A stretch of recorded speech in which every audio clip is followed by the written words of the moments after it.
What's up guys, কি অবস্থা সবার? সবাই নিশ্চয় অনেক বেশি ভালো আছো, সুন্দর আছো। আমিও ভালো আছি, সুন্দর আছি। শুরুতে যে ক্লিপটি দেখালাম, সেই ক্লিপটিতে যে অঙ্গভঙ্গি করে নাচছিল সেই নায়িকাকে কিন্তু তোমরা সবাই কম বেশি চিনো, আমিও চিনি। সে হচ্ছে ইতু মিয়াজি, কন্টেন্ট ক্রিয়েটর বা ইনফ্লুয়েন্সার। সো ইনফ্লুয়েন্সারের কাহিনী যেটা হয়েছে, সে সাম্প্রতিক ডুয়েটে গিয়েছিল এবং সেখানে সে শিক্ষক হিসেবে নিয়োগ পেয়েছিল। সেই নিয়োগ পাওয়ার ফলে সেইখানে আন্দোলন শুরু করে। আসলে কি হয়েছিল সেটা তো আমরা অবশ্যই দেখব। ডিবিসি একটা নিউজ করেছে এই ইতু মিয়াজির কে রিলেটেড নিয়ে। শিক্ষক থেকে আমরা সবকিছু শিখবো, আর উনি যদি এই ধরনের ভিডিও কন্টেন্ট যদি আমাদের সবাইকে দেখায় তাহলে আমরা থেকে কি শিক্ষা নিব? আমি তোমাদের একটা নিউজ লিঙ্ক দেখাচ্ছি, দেশ রূপান্তর। এইখানে খুব সুন্দর একটা নিউজ করেছে, সেখানে আমি তোমাদের দেখাই। ইতু মিয়াজি বাংলাদেশ প্রকৌশল বিশ্ববিদ্যালয় বুয়েট থেকে আর্কিটেকচার বিভাগ থেকে পাশ করেছেন। সামাজিক যোগাযোগ মাধ্যমে তার একাধিক ভিডিও পাওয়া গেছে। ইতু মিয়াজিকে বলতে শোনা যায়, জন্ম থেকে যখন আমি প্রথম চোখ খুলি তখন আমার স্বপ্ন ছিল বড় হয়ে আমি টিকটকার হব। এরকম একজন শিক্ষার্থী যদি বিশ্ববিদ্যালয় শিক্ষক হিসেবে আসে তাহলে বিশ্ববিদ্যালয়ের যে পরিবেশ আছে ওই পরিবেশটা বজায় থাকবে না। একজন সাবেক স্টুডেন্ট খুব সুন্দর একটা কমেন্ট করেছে, দুর্জন বিদ্বান হলেও তাও পরিত্যাজ্য। কথাটা কিন্তু আসলে খুবই গুরুত্বপূর্ণ। আমরা যদি ওনার টিকটক প্রোফাইলে যাই, ওনার টিকটক প্রোফাইলে এখানে আমি দেখতে পাচ্ছি 1.5 মিলিয়ন ফলোয়ার এবং লাইক হচ্ছে 21.3 মিলিয়ন। ছবি দেখাই তোমাদের, এই হচ্ছে ওনার ছবি এবং এইটা কিন্তু আসলে ভেরিফাই ব্লু টিক মার্ক যুক্ত ওনার ভেরিফাইড টিকটক আইডি। এবং এখানে ইউটিউব লিঙ্ক দেওয়া আছে। ইউটিউব লিঙ্কে যদি আমরা সরাসরি চলে যাই, 2.7K সাবস্ক্রাইবার এবং 14টা ভিডিও দিয়েছে পর্যন্ত। মজার ব্যাপার হচ্ছে আমি ওনার চ্যানেলটা কিছুক্ষণ পর্যবেক্ষণ করেছি এবং পর্যবেক্ষণ করে আমি যেটা দেখলাম, উনি আসলে খুব সুন্দর সুন্দর কিছু টিপস অ্যান্ড ট্রিক টাইপের ভিডিও দেয় এবং ওনার কিন্তু ফটোর কাভারেই লেখা আছে Itu Miaji study tips study blogs academia নামে লেখা আছে। মানে উনি এই রিলেটেড কাজ করে থাকে এই চ্যানেলটাতে।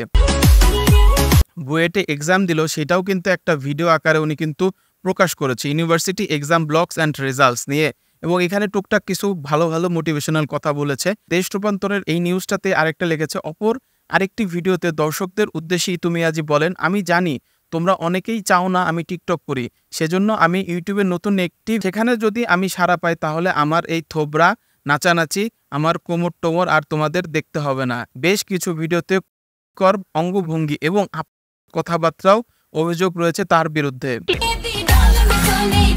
আমরা যে অনলাইন সোশ্যাল মিডিয়াতে কাজ করি, অনলাইন সোশ্যাল মিডিয়াতে কিন্তু আসলে তোমার একটা ফুটপ্রিন্ট কিন্তু রয়ে যায়। আমি যে ওয়েবসাইটটাতে ঢুকছি বা যে কাজগুলো করছি, এটা কিন্তু একটা ফুটপ্রিন্ট কিন্তু অবশ্যই থেকে যাবে গাইস। সো সবসময় চিন্তা করবে তুমি যে কাজটা করছো আসলে ওই কাজটা তোমার জন্য ভবিষ্যতের জন্য আসলে কি হতে পারে, তোমার পরিবারের জন্য কি হতে পারে। তো এই বিষয়ে কিন্তু আসলে ইতু মিয়াজির সাথে দেশ রূপান্তর পত্রিকার টিম যারা আসলে এই নিউজটা করেছে তারা কিন্তু যোগাযোগ করার চেষ্টা করেছে এবং সেখানে, তবে যার বিরুদ্ধে আপত্তিকর সেই ইতু মিয়াজির মোবাইল ফোনে একাধিকবার কল করেও খুদে বার্তা পাঠিয়েও তার বক্তব্য নেওয়া সম্ভব হয়নি। Do you miss your ex? এবং সে সেইখানে একটা রিপ্লাই ভিডিও বানিয়েছিল। তো চলো সেই ভিডিওটা আসলে দেখে ফেলি।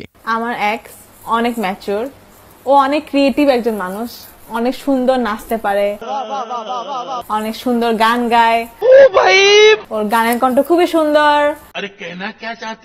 ও সুন্দর ড্রয়িং করে, ও খুব ভালো গিটার বাজায়,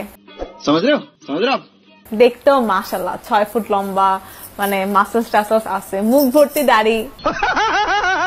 এনিওয়ে, এটা হচ্ছে টোটালি পার্সোনাল ম্যাটার। আসলে সোশ্যাল মিডিয়াতে যে জিনিসটা আসছে আমি কিন্তু আসলে সেই জিনিসটাই তোমাদের সামনে তুলে ধরেছি। আমি কিন্তু কাউকে কোনো প্রকার কোনো পার্সোনাল অ্যাটাক করিনি। দিন শেষে ভালো কাজগুলো করাটা আসলে খুব জরুরি। কেউ যেন তোমাকে আঙুল তুলে কথা বলতে না পারে, সেটাও অবশ্য জরুরি।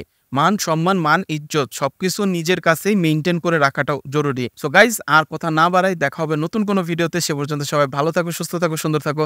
আল্লাহ হাফেজ। আসসালামু আলাইকুম ওয়া রাহমাতুল্লাহি ওয়া বারাকাতুহু।